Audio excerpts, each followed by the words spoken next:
Welcome everybody to the Shift, and if you weren't able to watch our intro episode last week, go back and watch it. It's available on Facebook and YouTube and our Twitter channel at Q Inc. But if you did miss, the Shift is a program for educators who may have shifted positions or shifted districts, and you were once using Google products and now you're using Microsoft, or you were once using Microsoft and are now using Google. So every week we're going to come in with a short episode to show you the differences, the shift that you're going to need to make in order to do the same things, but with a different tool, or different things because the tool doesn't allow you to do it the same way you used to. And so I would go ahead and just introduce ourselves and then get started with our vocabulary episode. I know everybody's yay saying things like that. So my name is Joe Marquez. I'm Director of Academic Innovation for Q. And as we go through this, we're going to be walked through the Microsoft side. I'm going to walk you through the Google, but Tyler is going to be walking you through the Microsoft side. So Tyler, why don't you tell everybody who you are, where you work, and how you are with Microsoft tools. Yeah, thanks, Joe. I am Tyler Keefe. I am the technology integration coach up here in Nampa, Idaho at Sherman Elementary School. And as far as the Microsoft stuff, I am a Microsoft Innovative Educator expert, and, say that 5 times fast. But we've been using Microsoft stuff up here for quite a long time. And it's something where for me to make that shift to Google might be a little difficult. So I'm kind of glad that you're on the Google side, not me. Yeah, I've been using Google for a long, long time. So that's why, I'd use Microsoft occasionally. That's why I love this, because you're going to get to see both sides of the curtain. And since you're watching this, if you're watching this, on its premiere date on Monday, December 13th, this is most likely your last week before your holiday break. So, keep it going and keep it moving. Tyler, is this your last week as well before your holiday break? I would love to say yes. However, we go through, I believe it's Wednesday of the week after. So we got a couple more days, but that's all right. All right. So, we'll just, keep trucking along and it'll get there soon. Especially, there's some really great movies coming out. Spider-Man comes out on the 17th, and I believe the new Matrix, I don't even know what it's called, but it's the Matrix with something that comes out this month as well. So a lot of great things to watch on your holiday break to decompress from everything that you're doing in the classroom. But let's go ahead and get started with today's episode. Like I said, today's episode is all about vocabulary, right? We're going to be doing short episodes that kind of bring you up to speed on the different kind of ecosystems. And we thought, hey, why not start with the vocabulary terms to get started? So, Tyler, I want the Microsoft side to go first. So go ahead and look at our vocabulary list. And what do we have first? What is your first vocabulary term for Microsoft? Well, first off, are we going to talk about like the overarching vocab, or do we want to get super specific first? Let's do the overarching first, and then we'll drill down into more specific terms. Sounds good. Just wanted to make sure, because I know me, when I was in the classroom as a teacher, I like to go the opposite way and go this dial down first and then the overarching. But I'm adaptable. I can make that shift happen. Basically, you make the shift. Basically, on the Microsoft side, one of the LMS that we're going to be talking about is Microsoft Teams. There is a few other ones that we can look at with that, but Microsoft Teams is going to be the big one. As far as assignments, we're going to be using Teams again. So it's kind of like the overarching for everything there. And past that, for the collaboration tools, we're going to be talking about like Office 365, Microsoft Whiteboard, and Microsoft OneNote, and then just kind of dialing down to another one that's kind of over everything, and that's called Immersive Reader and what that can offer. But Joe, on the Google side, in the Googly Eyes version, what do you have there? Yeah, we're going to go through all those things, Google Classroom. We're going to go over Google Drive. We're going to go over, various ways that you sign into Chrome or sign into your Google accounts, and just the different ways that you can integrate the platform into your daily tasks. So that's the overarching vocabulary of kind of the different episodes or the different things we're going to be talking about. So there you go. let's dive now into the actual tools or platforms now, vocabulary, and let's just go ahead and go down our vocabulary list that we have here, so that we can stay in the same line. So what's our very first vocabulary word we have from Microsoft right here on our list? I got Office 365. All right. Now, what is that? What is Office 365? So the easiest way to put it, it used to be just called Microsoft Office or Office Suite. Now it's Office 365. My understanding, it's meant to be used every day. That's where the 365 comes in. And it's just the overarching product name of everything else that falls under that. It's just Office 365. All right. That's good. So for Google, that overarching name is called Google Workspace for Education, formerly known as G Suite, formerly known as Google Apps for Education, or more likely known as GAFE or GAFE. That was always a fun thing we used to talk about. How do you pronounce GAFE or GAFE?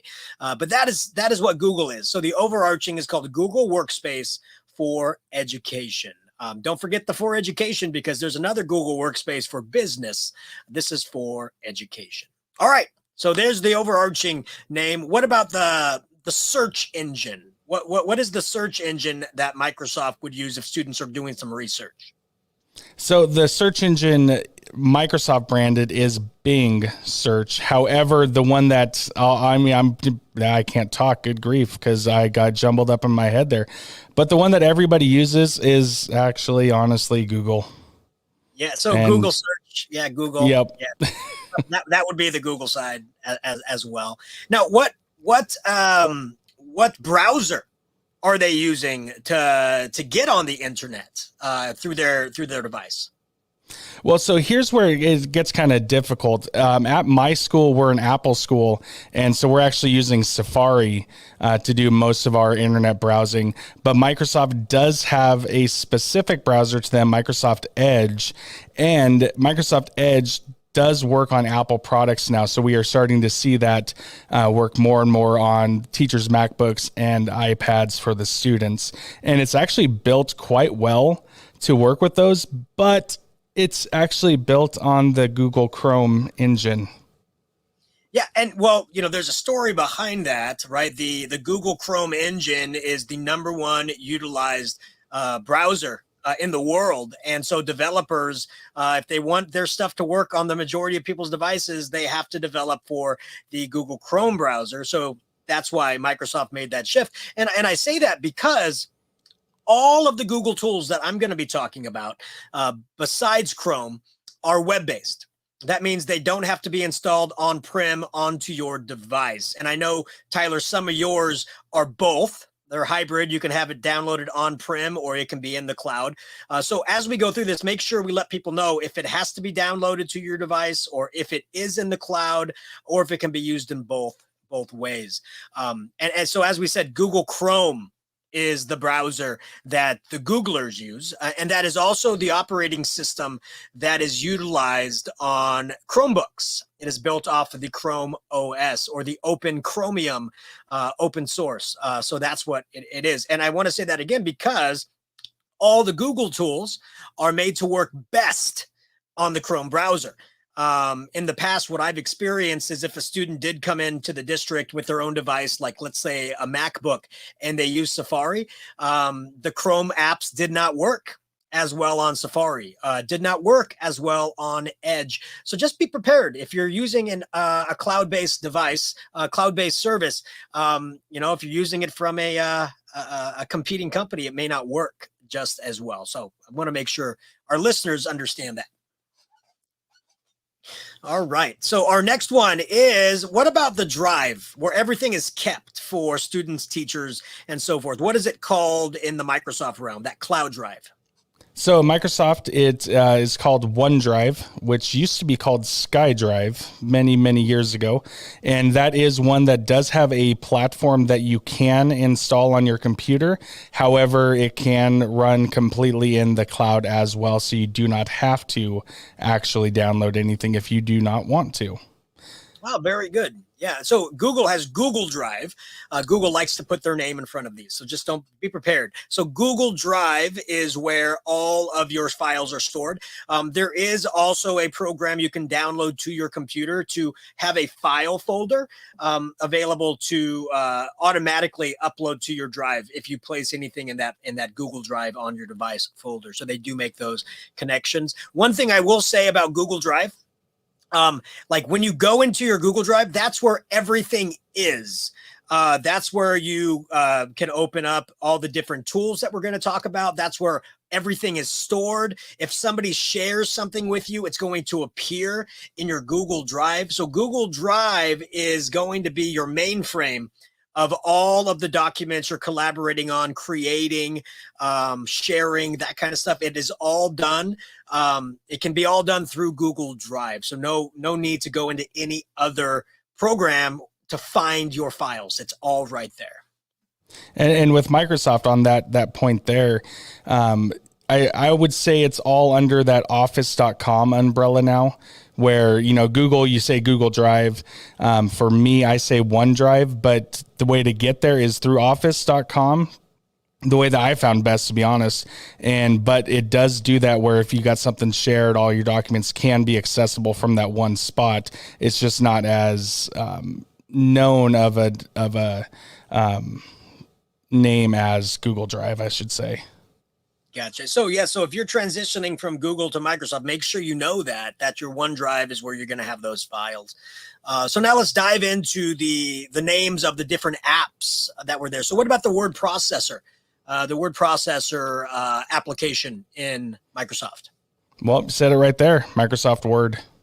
Microsoft Word. And is that cloud-based? Is that on your device? Both. Both. And do they sync together? Do they work together? If you create a, what is it called in the cloud? It's not called Microsoft Word. It's called something else, right? No, it is actually called Word now. And they've kind of made their branding all be one so that people aren't confused anymore. And they just know it's Word. I want to say it's Word Online is what the technical term is, but it is just Microsoft Word.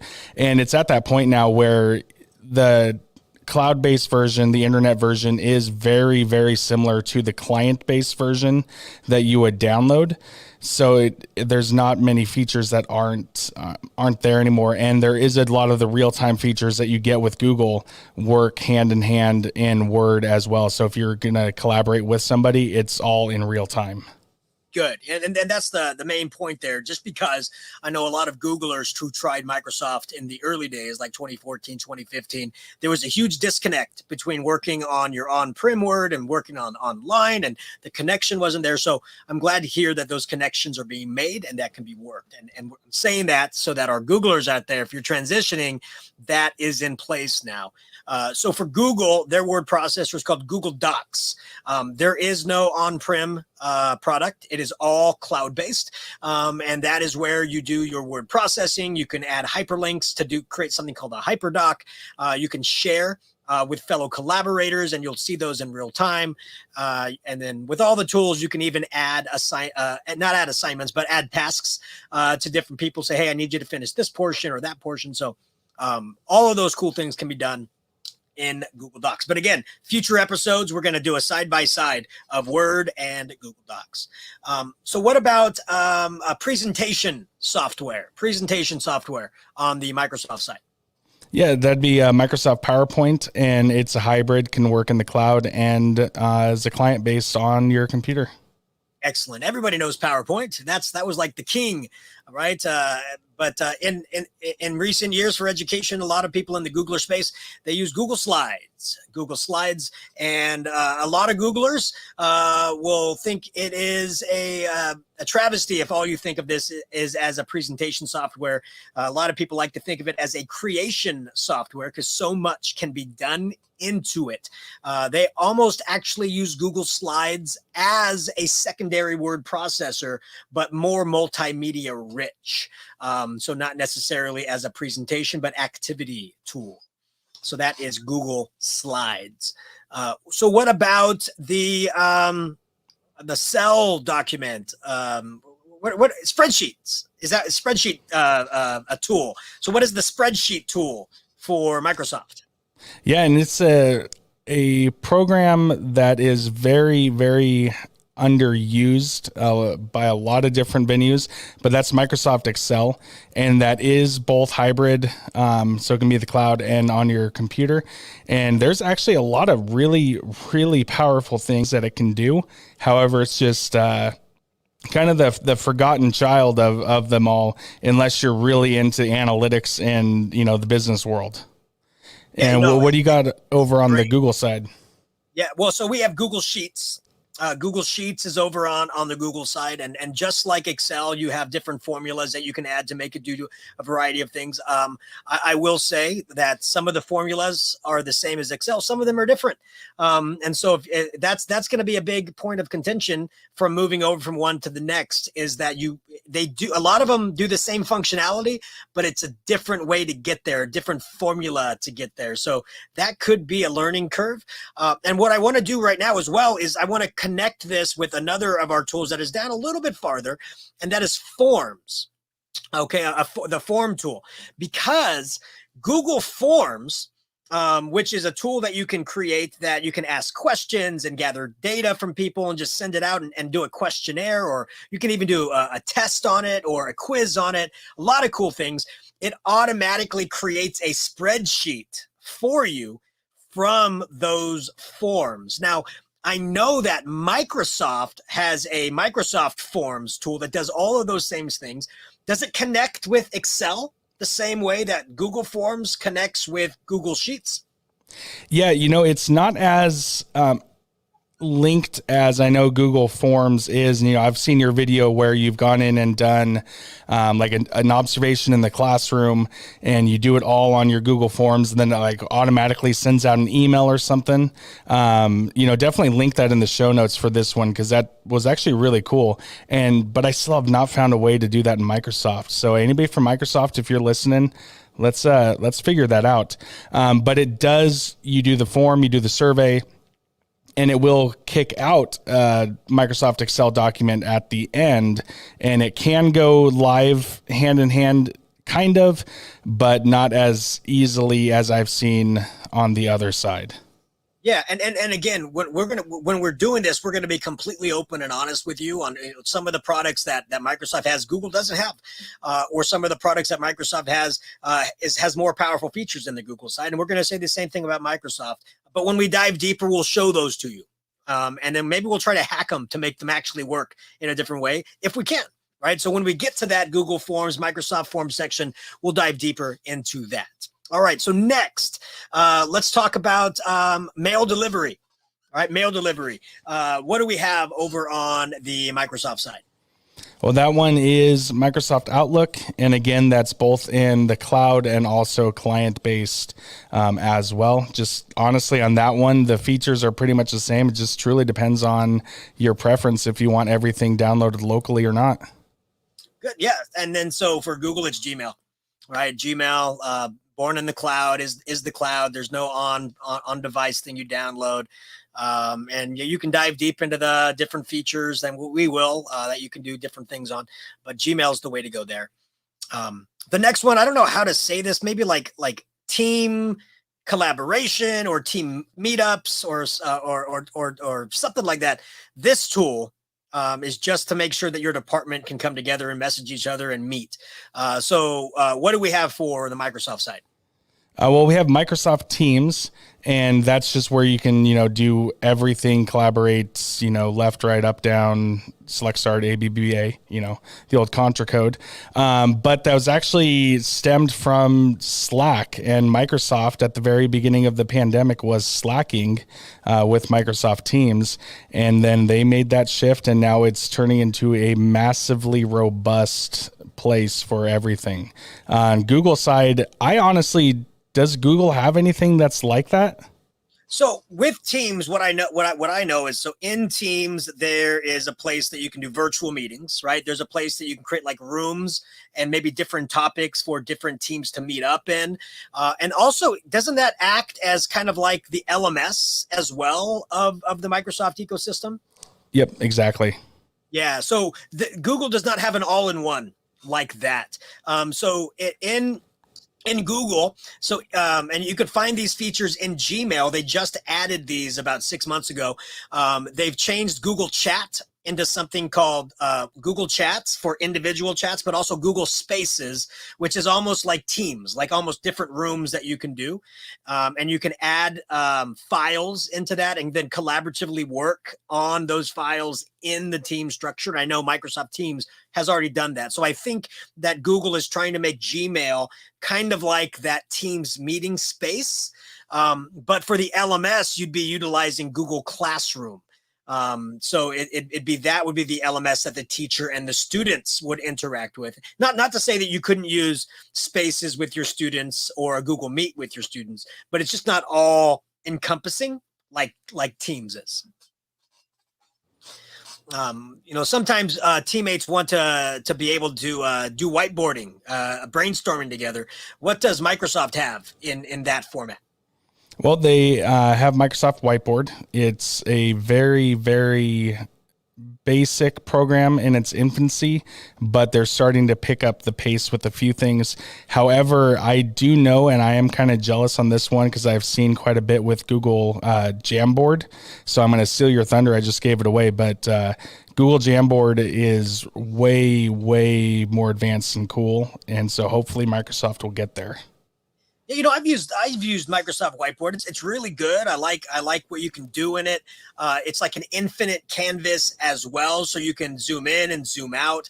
So it's just a very different experience than Jamboard. Jamboard is basically like if Google Slides was a whiteboard. And so you have a finite space to work in there. It can be shared to the entire class, and you can all collaborate on the same Jamboard. There can be 20 jams, 20 boards on one Jamboard, but no more than 20. I wish it could be more because a lot of classes like to have each board to be for an individual student.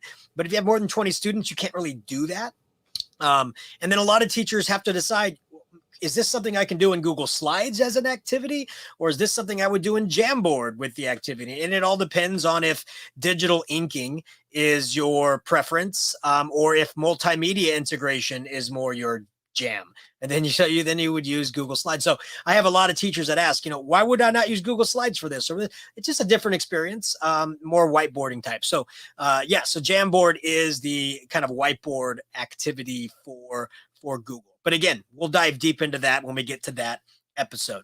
Okay, so now we're going to get into some different tools, maybe that are not necessarily thought of as part of the overarching things, but they can still be utilized. So what about tools that help students read or to be able to read in different languages? So let's go with the languages first. Does Microsoft have anything that helps with reading different languages?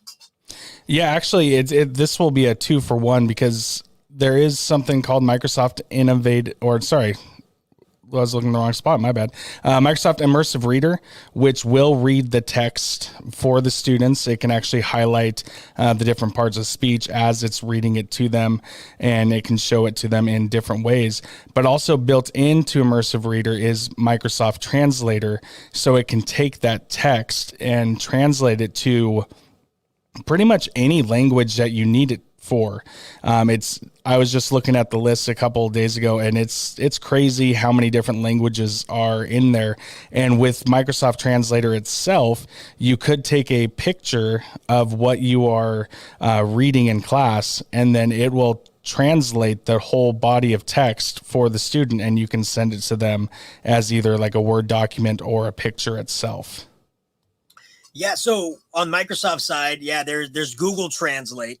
And so with Google Translate, it can do real-time translations. So as the teacher is talking, it will then transcribe that into the student's language with voice and text. And then Google also has that feature as well, as where you can hover a camera over text and it automatically translates it into a different language. They actually bought a tool, I want to say about 5 years ago, called World Lens. That was an app that you can do that in different countries. It would translate street signs and this and that into your language of preference. And so they have incorporated that into the Google Translate app. I would say the app on a phone or a tablet works much better than the Translate web page that you may find on your school computer. So I do highly recommend, if you do have a student that English is their second language and you're trying to use Google Translate to help them out, definitely let them use their phone to do that, or have a Android tablet with that app installed. That will make life much easier for them. There really is no immersive reader for the Google side. But I do know if you utilize Chrome extensions, which we'll get to in another episode, there is a Chrome extension called the unofficial immersive reader, and it would basically, they took the API from the immersive reader from Microsoft, which is open, and just turned it into a tool that can be used on any web page in Chrome. So, you know, it's still immersive reader though, so it's still a Microsoft product. So you have here, right here, something called Bookings. So I assume it's Microsoft Bookings. Tell me what that is, Tyler. Microsoft Bookings. Yeah, so Microsoft Bookings, it's basically a scheduling feature, and it was built for the business world in order to, you know, you go to a web page, you can pick your appointment time with, you know, whatever staff member that's for. However, it can be utilized in the education space, and that's something that we'll definitely go into as well. Google side, is it as complex, or what do you got on that? No, there's a simple feature in my Google Calendar that allows you to create a event where you can select the times that you are available, and like parents can go in and select the time to meet. So there is that simple situation.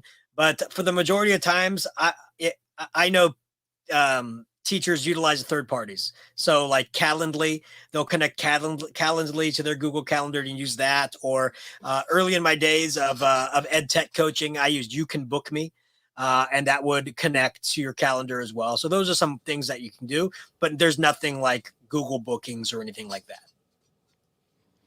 Let's see. Stream. What is this Microsoft Stream that I see here on our list? So Microsoft Stream is basically the YouTube of Microsoft. And, you know, like we've been saying, it gets utilized within our umbrellas, like in our school district, in the Nampa School District. Only Nampa School District employees or students can see anything that's in the stream.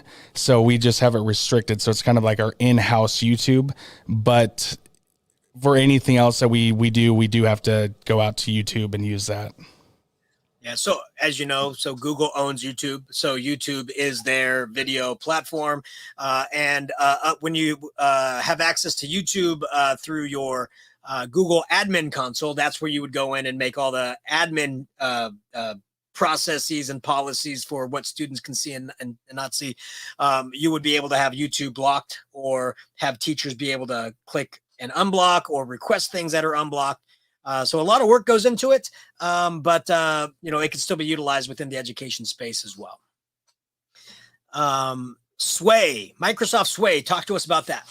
Yes, Microsoft Sway is honestly probably the easiest way to build a web page.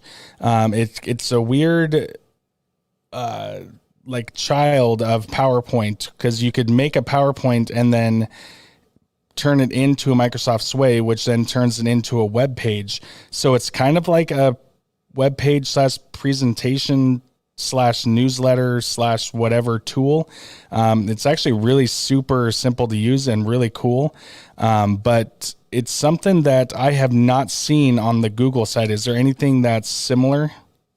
No, if you're talking about web pages, the only thing we're looking at would be Google Sites, and a lot of cool updates have been made to Google Sites to make it fit more of your needs. And I've seen a lot of teachers and a lot of students use it as like an e-binder or a way as a student portfolio, but not in the way Sway works. So it's not, you could present based off of Google Sites, but not in the fashion that Sway presents. So I would have to say Google does not have anything like Sway. It does have a Google site website maker, but that's about it. Yeah. Now, looking on our notes here, in the sake of time, there's a bunch of these that I could not figure out a Microsoft equivalent for. So can you kind of do a quick run through and tell me what all these things are, and then maybe I can think of a Microsoft equivalent as you're talking, or find one later if there even is one? Yeah, and we'll go through these again in future episodes, but one is Google Keep. If you wanted to be simplistic about it, it's basically kind of like your own collection of sticky notes. You create a keep, you can leave yourself a note, but you can also take a picture of something and then send it to your keep and then write down what the picture is for. It can extract text. You can even create a keep and then do a drawing on it. So you can actually do sketch noting on your keep. You can share it with other people. So if you have like a list, and you're going around like a scavenger hunt, there's a list, you can divide and conquer and check off the list if you're sharing it. My wife and I do that in our personal lives. We create a keep of the groceries that we need for the week. And if she's at the store, she marks all the things that she's bought. If I'm at the store, I mark all the things that I bought so we don't double buy. And it also has a geotag on it. So if you, I use it in my daily life, like if I'm driving by a location that I know I need to stop and get milk, it'll remind me, hey, you have a note here that says you need to stop and get milk, and you tag this location. So it'll ping my phone and remind me of that. So that's what we use Google Keep for. I think it's very underutilized, but that's what Google Keep is. Gotcha. Yeah, I cannot think of anything on Microsoft that's that innovative. I can think of one within the Apple ecosystem, but not Microsoft that'll do all those things that you were saying. Gotcha. Another one I got, and you probably have something similar, is Google Tasks. And basically Google Tasks creates a list of things you need to do. And you can, Tasks is integrated into your Gmail. So if somebody sends you an email and say, hey, I need this by Friday, you can say, turn this into a task. It'll extract the dates and it'll say, when do you want to be notified to receive this note? And it'll save the email as well on that task. So if you need to go back and reference anything, it'll do that. And you can also, like in a Google Doc or a Google Slide, you can assign tasks to people. So if you're working collaboratively on something, you can go in there and add a task saying, hey, Sally, I need you to finish this slide by Friday. It'll create a task for that teacher as well. So that's how tasks work. It's really integrated. It's getting more integrated into all of the Google apps in there. So I guess it's more of a feature than an app. Yeah, no, that makes sense. And there is Microsoft Task as well. However, it's not something I've used a whole lot, but it's something that I'm seeing more and more, especially within Microsoft Teams. So when we get to that deep dive, I'm kind of excited because there's a few uses that I could see us using in the school. And I'm excited to learn more about that. Yeah, excellent. It's fun to use if you use it. And there's nothing more satisfying than being able to cross a task off of your sheet. We've already talked about Google Sites. What about a drawing app? Is there a drawing app in Microsoft? Oh, there is. And, outside of the Whiteboard, which is a drawing app, but it's the old classic Microsoft Paint. It is still out there alive and well and hanging on. All right. And so Google has Google Drawings, which you can't really draw in Google Drawings. It's more of like shapes and stuff. So, it's fun to use, but it's not really Google Drawings. It's more of Google shapings and such. And the rest of the things I have on here, we could talk about later. Google My Maps, Cultural Institute, Street View, Trends. These are things that anybody can use. You don't have to have a Google account to do it. So I don't think it actually really fits into our talk track. But as we are closing out, I know everybody, this episode is going a little bit longer than what we said it was going to be 15 minutes. I just forgot how long vocabulary talks to go through. The last thing I want to talk about, because I know our tech toasters are going to ask, is what about the different levels of trainings to get to certain things in Microsoft? So can you talk about the different levels? Let's start from the lowest level to the upper level when working with Microsoft tools. Yeah. So first off, Microsoft has what is called, I believe it's now called Microsoft Learn. They just went through a rebranding. They went through a shift of their own. Honestly, it used to be called Microsoft Education Center. And I do know that that platform is still active, but they're transitioning to, I believe it is called Microsoft Learn. I'm going to have to double check that. It's just so recent. So that's like their hub for all the learning stuff. But they do have the Microsoft Innovative Educator. So if you complete enough of the modules underneath the Microsoft Learn umbrella, you can become Microsoft Innovative Educator. And that's kind of your basic tier 1. Your next tier is the Microsoft Innovative Educator Trainer. And that's just that next step up where you're able to earn a few more of the badges and help lead trainings. And then their top tier that I've been able to find, and I do think there is a few past this, but it's the Microsoft Innovative Educator Expert. And that's where you have a full application process. It gets reviewed and then you get selected. And I really, really wish, and if anybody is out there watching from Microsoft, that we could find a better way to say these things, because I get my words twisted up every time I try to say Microsoft Innovative Educator Expert. Well, don't they say MIEE? Yes, they do have the hashtag now. So on the Google side, if you want to dip your toes into certifications, there is you can always go to the Google Education Training Center and go through different modules to learn different things. And there's lots of different people out there that are giving tips and tricks on how to do it. But there's Google Educator Level 1. And that is a test. So you have to actually pay for it. It is $10 and you go into the test. They give you 3 hours to complete it. And they are set on that 3 hours. So if you don't finish it, whatever score you get is what you get. You have to pass with an 80% or better in order to get your level 1 certification and badge. Beyond that is the Google Educator Level 2. And that is, in the past, that it has been kind of a practical use. How are you using this in your classroom? Here's a situation. What would you use? What would you create? That kind of stuff. That is a $25 test. And that is also 3 hours. And again, you need to pass it in order to get your badge and certification. Beyond that, once you become a level 1 and level 2, there's a couple different things you can do. One is Google Trainer. Google Trainer is a certification that you get that is still an application process about how you are using these tools and how you're going to train people to use these tools in the education setting. And then there is the Google Innovator. The Google Innovator is another application process with cohorts during the year of 30 to 50 each. And that is to show how you are going above and beyond in your school district or in your education profession using these Google tools and being innovative and being a thought leader in your space. Again, that is a very competitive application process. So those are the different levels that you can get through the Google Education Center. They also have a Google Student education pathway now as well. So if you want your students to go through some modules and learn, students can do that also. So those are the different ways that you can get involved with the Google ecosystem. So hopefully everybody, as you are listening to this, you can kind of understand the differences between the vocabulary, but the similarities in their functions. There will be different tweaks and things you'll have to do for each one. Definitely a different feel for each one, but we're going to go through each one of these things and walk you through how those feels are so that you aren't feeling so traumatized by your shift. Tyler, any final comments before we end this episode?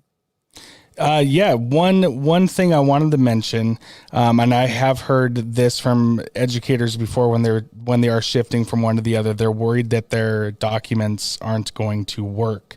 And I do want to assure everybody out there that if you made a Microsoft PowerPoint, you can import that into Google Slides and vice versa. Same thing with your Word to Google Docs. So don't fret if you spent all that time and effort and things, they will still work.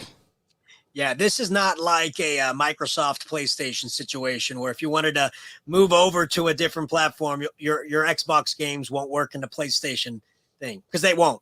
they won't have tried, and vice versa. So definitely, yes, you can definitely port. And I think that's one of the great things that's happened in the past few years is that both ecosystems have realized, hey, we should not hinder our teachers by keeping these things linked in just to ours. You can go back and forth. So I think that's very important.